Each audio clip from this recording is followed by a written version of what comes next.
Big schnauzer. Guys, what the fuck is this? Dude, fuck you, man. You're not hired, man. This is bullshit. Why is it a nose? Dude, why is it just a standalone nose, dude? Nah, this is dumb. This is dumb. Hello ladies and gentlemen, and welcome back to the Tom Dark channel. I am your host, Tom Dark, and today I am coming at you with another classic Tom Dark upload. This video is not a stream clip, it is not a stream highlight in any way like I've been doing recently. This is just going to be a very standard video of me talking about whatever is on my mind, really. And this week's topic is being terminally online. Now, it's something I've more generally talked about on this channel before and given my input on, but what do I mean when I say terminally online? Well, really, I'm referring to the demographic of people who would probably self-identify as NEETs, people who are not in education, employment, or training. On 4chan, this really refers to people who basically sit around all day, okay, at home. They're not doing anything productive, and they basically just like watch anime and YouTube all day and jerk off and do nothing. They're not productive in any way. They basically don't leave their bed. Maybe sometimes they'll get up to go to the bathroom or to take the absolute fattest bong rip ever, dude, but apart from that, they're not really going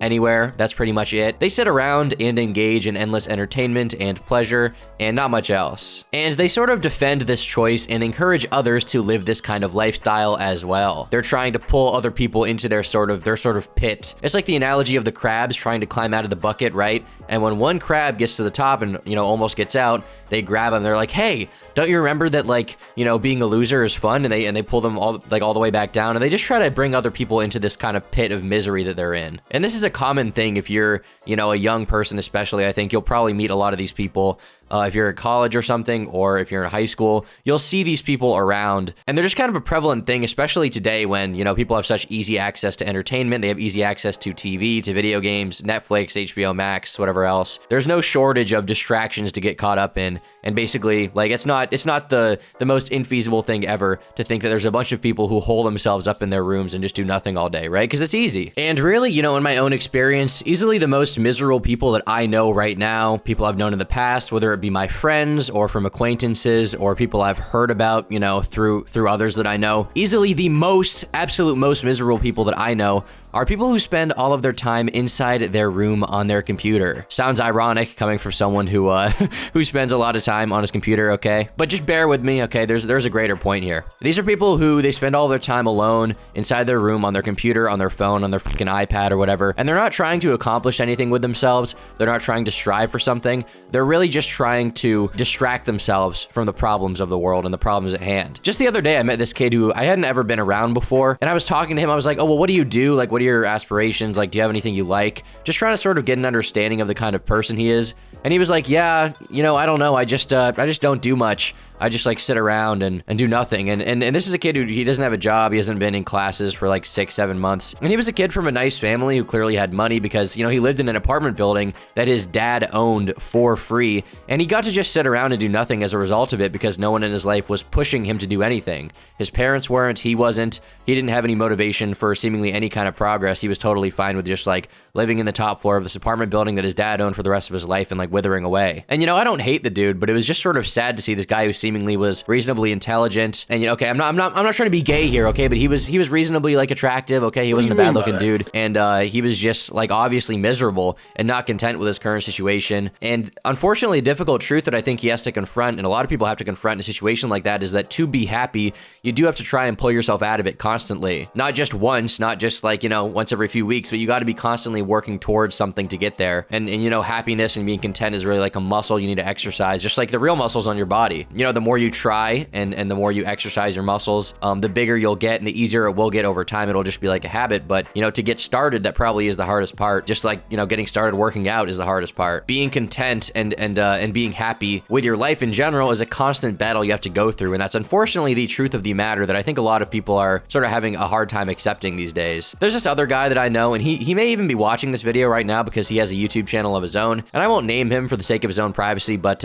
his current situation is sort of a sad state of affairs, and I've tried to give him a bunch of advice along the way, which he unfortunately has yet to take in any way. His life situation and the time that I've known him has basically been exactly the same. But allow me to set the stage on what kind of person this is, what kind of situation he's in, and basically how I view him. He's basically my age, like around 20 years old. He lives at home. He has no job other than YouTube, which would be fine, but it's not currently making him very much money, like, at all. There was a time when he was making a considerable income, at least for someone, you know, his age, like, you know, 19, 20, or around that age, enough to live off of.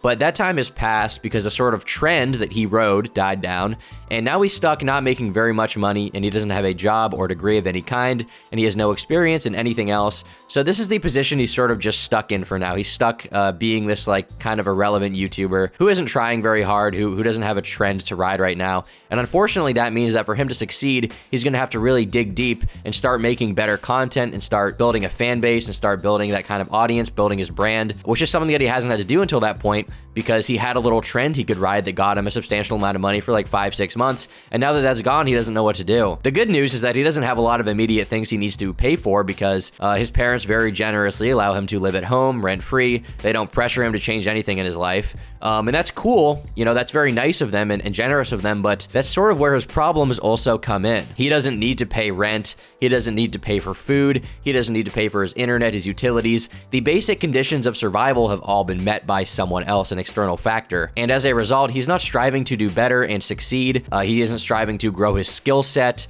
he isn't building anything right now, he's not really working on his YouTube channel like nearly as much as he should. I don't think he's even working on it like 3-4 days a week. He isn't striving to grow his bank account to get to that next level of wealth, and because he doesn't have to immediately pay for anything, he basically just decides to lay in bed and be depressed and like watch degenerate shit on X videos or something along those lines. I don't really know. He doesn't really have any hobbies or passions. He doesn't go outside much, and you know, why would he? He has no reason to. His parents take care of everything. He has no reason to try and strive to be better right now, and he seems to have some serious like deep-seated issues regarding this in particular.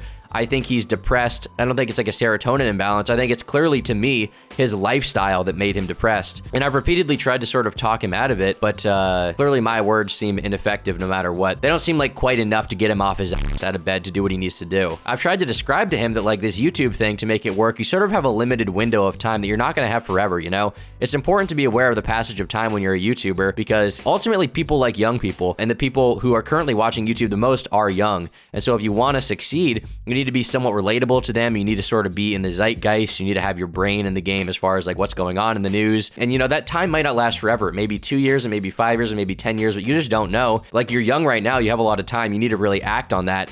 And he seems to know that, but still does fucking nothing with his time all day. And the longer that you wait to really kick off your YouTube channel again after this trend died, the longer it's going to take for you to get back on the pony and actually get into the swing of making content, get back on the wagon, and once again be able to earn that Google AdSense, that YouTube dollar. But he's just in this super sad, self-defeating cycle where he doesn't have to make it work, so he won't do it. And as a result, I think that's making him complicit with this shitty situation, which he doesn't even like that much, but it's just enough that he doesn't have to like try to improve really. And this is the thing that I think I'm slowly realizing about, you know, I have a lot of friends who are in similar situations, and I'll try to give them advice or something, or they'll ask me like, how do you have such a good content schedule? Like, I work pretty normal hours. Like, I wake up at like 8, I'm working by 9, I go to bed by like midnight. Like, I work a relatively normal work schedule, and a lot of the people that I know are really depressed have really shitty sleep schedules, and they're like, well, how do you do it? And I think that the reason why I do it is because, first of all, I enjoy it. I do enjoy my job a lot. I'm happy to wake up at a certain time, but also I feel like I have to. I feel like it's my responsibility. I feel like it's my duty. And this is the thing I'm sort of realizing. I think that unless you have that push, I don't think that a lot of people are actually going to pull themselves out of their miserable, sort of content situation, right? It's nearly impossible to just talk someone out of a negative habit like this, or at least it's very, very difficult. I think in most cases, I've seen where you see a success story where someone goes from nothing, like having no money, no prospects, to being successful and having a lot of prospects, a lot of opportunities, a lot of connections. It's actually when they're pushed into a dire situation that they have to make it work, and then they go above and beyond expectations and succeed. So it's not people who succeed when they start being in NEET, when they start like living in their, you know, parents' house or whatever, but people who are pushed into a corner and have to make it work tend to succeed way more than people who have it kind of on easy mode. And I'll give you an example of a situation like that, which would actually be me. About 1 year ago now, which is super crazy to think about the passage of time this way, because a lot has happened in the last year, but, you know, about a year ago, I dropped out of college. And in the months leading up to that decision, I was pretty fucking miserable. Honestly, I really was. I was not having a good time. And I was trying my best to upkeep with school at the same time as YouTube, but the whole college thing was really killing me. It felt like a super worthless endeavor in terms of the money I had to pay for it. Not to mention the time I was spending on it was time I wanted to spend on literally anything else. In particular, YouTube videos, because I felt like they were a lot more productive and successful than college. I was going to college for like tens of thousands of dollars a year to watch YouTube tutorials in class for shit that I learned when I was 13, 14 years old from watching those same YouTube tutorials. Like, it was going to class, going to a school that you pay $30,000, $40,000 a year with all the people around me, and they didn't seem disturbed by the fact that when you go to class, you watch fucking YouTube tutorials of shit that's so easy to learn, like Photoshop basics, or like how to mask something in Premiere Pro. This is super easy stuff that I did not need to go to school for, okay? It was basically just paying to be in that room. And so it got to the point where, like, basically any other scenario other than college I would have been more comfortable with rather than the current one. And really my ideal scenario was doing YouTube full time. And I was making enough to live off of it at that point, but I didn't have crazy savings, and it still would have been a pretty decent gamble if I dropped out at that point. So I was sort of forced into this position where I could continue to be in college and not have adequate time for either thing that I was doing, right? Not have adequate time to focus on classes because of YouTube, and because I had classes, I didn't have the amount of time I wanted to spend on YouTube videos available to me. It was sort of a self-defeating cycle where, okay, well, I don't really care about college, but I'm in it, I'm paying for it, I may as well try, but I don't have the time to try because I want to pursue this YouTube thing, which is the exit to college. And I just wasn't happy, and I was sort of getting to this make or break decision, and I could feel it building in my mind, mentally, and physically in my life. I could see sort of things moving into place in such a way that I was like, I really have to figure out which one I want to do. I have to pick one. I have to pick college and get like a normal part-time job, or I have to pick YouTube. I had classes every day, and I had homework every day, which was like, 5, 6 hours, maybe 7 hours a day. And then I also had YouTube stuff I wanted to do, which was, a ton of other hours on top of that. So there really just was not enough time in the day to get all the stuff I wanted to do done. And I really had to pick one. It got to the point where I was pulling multiple all-nighters every week. I felt like I was going crazy, and I was releasing as many videos as I could, as fast as I could. I was posting on this channel, Tom Dark, every single day, pretty much. And on my main channel, I was trying to upload 3 or 4 times a month. To be honest, I was doing a lot of Adderall this time, and it probably was a problem. I wouldn't recommend that to anyone in hindsight because that stuff was really bad for my health. It fucked me up, okay? I needed to make it work. I needed to get to the point where my monthly income from YouTube was an amount that would impress me, first of all, and that amount was a number that was sort of informed by my parents' income, because my parents, for context, are both college-educated professionals who work at, I would say, pretty high levels in their fields. They get paid pretty well, and I needed to see the number on paper in my bank account, okay, on Google AdSense, in my bank statement. I needed to see that sort of match something close to what they made, and it took a while to get there, but in October, and in November, and in December of 2021, that finally happened, and it felt like I did it, right? It felt like I got to a good point, and I made enough to where it was feasible to drop out, I would say, where I had a bunch of money in savings so that if things didn't work out with YouTube, I would have time to figure something else out or go back to school or something. And I had a little bit of cushion sort of in the savings account, right, financially, and it felt good. And so I dropped out, right? I remember the sort of experience driving home from college. I wasn't exactly sure what I was going to do, but I knew that I was making a bunch of money, and I knew that I wasn't enjoying college. I wasn't happy. It was really mentally, it was taking its toll on me, and I was like, all right, well, I'm going to go home, and I think I'm just going to tell my parents I want to drop out. So I went home, and I remember the day that I went home, it was like going home for Christmas break, and it was like early December, late November or something, because we had a long Christmas break last school year. And I drove home, and it was like my grandmother's 88th birthday or 85th birthday party, and I went there, and my whole family was there, extended family,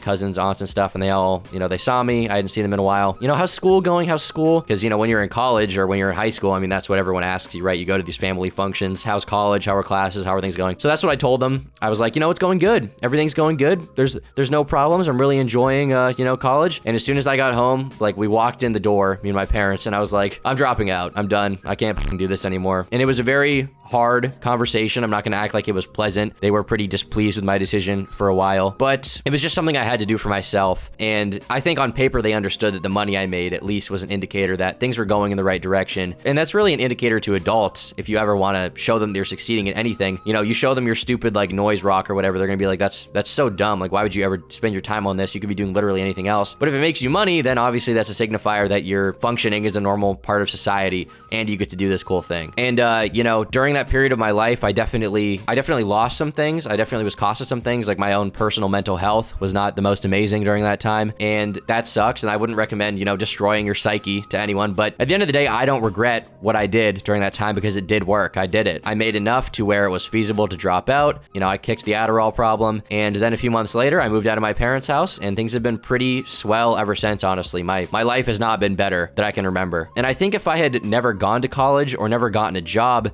and my parents had just let me live at home and not pay rent and not do anything and never strive to be anything and not be forced to do anything I didn't like, I probably would be in the same position as my friend is right now. Because as much as I wanted to do YouTube, as much as I wanted it to work out for all of my high school years, it never felt like something I had to do. It never felt like something that was actually going to happen until it was the only option for me to be happy or successful, or at least it felt like it was the only path I could take to reach those things. You know, at the point that I was really trying to succeed at YouTube and I was really, you know, like just fucking destroying, fireballing things for it, it felt like what I had to do. And I felt like if I didn't do it, then I would look back at my life forever and I would just regret the path that I had taken. You know, I would go to school, you know, have a bunch of student loans, more student loans than I have now, I guess. For context, I was going to school for journalism, so I'd be like a journalist or something, right? For those of you who don't know, journalists don't make money, okay? They just don't fucking make money. So I'd be trying to pay off those debts, and the entire time that I was doing this stuff and going to a stupid journalism job in New York or something, or like Connecticut for something I didn't like, the entire time I was doing that, I'd be thinking like, man, 3 fucking years ago, 4 years ago, 5 years ago, 10 years ago, when I was in college, I had this YouTube thing that was making some money, and I just, for whatever reason, I didn't make it work. And the idea of that to me was far worse than, let's say, me torpedoing my life temporarily, and let's say YouTube didn't work out in the short term. That felt better to me than not trying at all. And ultimately, in hindsight, you know, hindsight is 2020, obviously, but I don't regret it. I'm glad I made that decision. But once again, if I hadn't been in that spot where I had to do it, I don't know that I would have. And this sort of applies to my friend. I think he knows that there's something better he could be doing or something he could be striving for, and he chose not to because, well, there's a risk associated with that, right? There's the risk of leaving the comfort of his own home.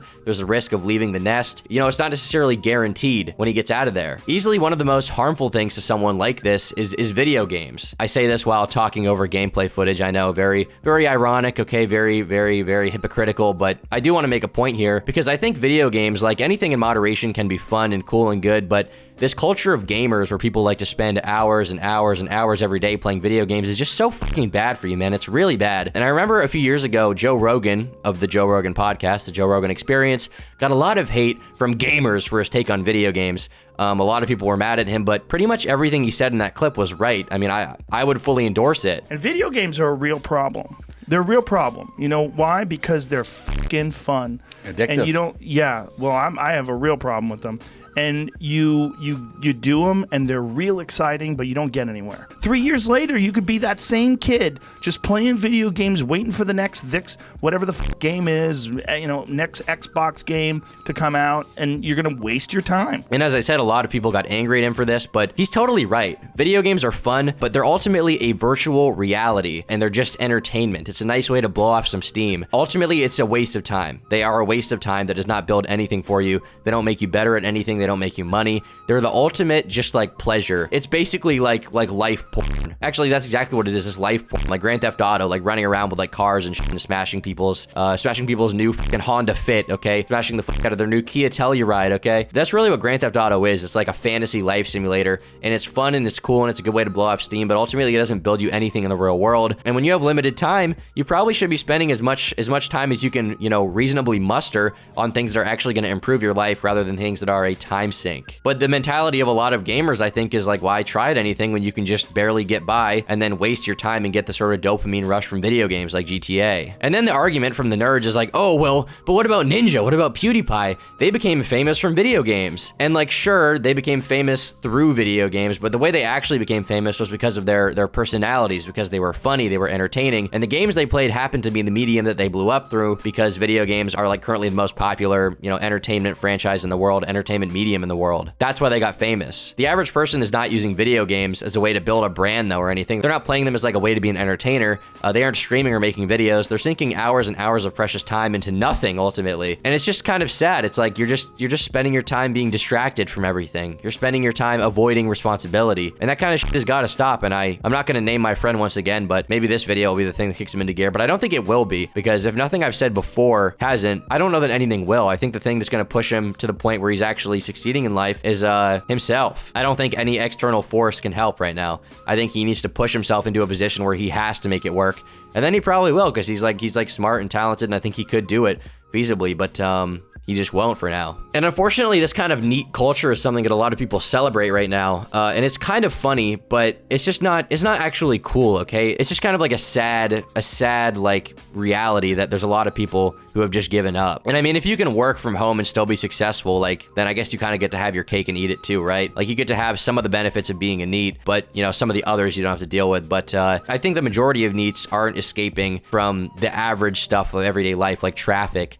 Instead, they're escaping from the weight, the pressure, the responsibility of like trying to upkeep anything good. And this really is what the NEET mentality is all about. This is the terminally online mentality, the hikikomori, if you will. It's a position of absolute comfort where all survival and material conditions have been satisfied, and it's like, well, what do I do now? Why even do anything when I could just sit inside forever and do nothing with myself? Sure, I'll never achieve anything, but if I never strive for anything, then that's not an issue anyway. Who cares? But if you are one of these people, if you are a NEET, and if you do want to break out of that cycle and become something more, if you're listening to this and you're like, well, you know, I have aspirations, I think I have talents, I think I have something to offer the world, but I'm just not in that position, I think you have to accept that part of breaking that sort of NEET lifestyle is also breaking your comfort zone. Maybe you have to take what money you have and move into an apartment, move out of your parents' house, where you have to pay bills or you're going to get kicked out and live on the street. And maybe that's the push you need to be more successful and try more things and actually motivate yourself to become a really successful person. Maybe that's what's going to get you beyond the NEET lifestyle. You know, at the end of the day, I can talk about this all I want, but at the end of the day, I'm still relatively fortunate, right? I grew up in a nice household in a nice area. I'm still a somewhat privileged 20-year-old with limited life experience who, you know, was just obsessed with YouTube and really liked it, and that turned into a job. But to me, thinking about it sort of from other people's perspectives that I've heard and my own experiences, I mean, to me, like living out of your car and trying to make something work and aspiring to something greater seems better than like living at home with your parents and not aspiring to be or do anything. That seems like the ultimate hell to me. The ultimate state of just being completely fucking miserable is never striving or trying to be anything. The ultimate misery, the ultimate bottom of the barrel is not like crack den shit. It's like having the potential to get somewhere and not, and just wasting it, squandering it on League of Legends. It's just sad, and I hope less people do it. So yeah, thanks for watching. If you liked the video, leave a comment down below with your thoughts. This is obviously one of those topics that I'd like to get people's opinion on, really, because it seems sort of pervasive in today's culture to see a lot of people who live that hikikomori lifestyle, and I think it's sad, and I'd like to hear other people's perspectives on it. You know, am I wrong? Is being a NEET, is being a low life the best thing ever? And also be sure to turn notifications on so you know next time I upload a video or something. I've been uploading on this channel a lot recently, and I've been having a lot of fun with it, just talking to you guys about random shit. It's been a lot of fun, and I appreciate those of you who are sticking around for the videos. But yeah, that's gonna do it for this video.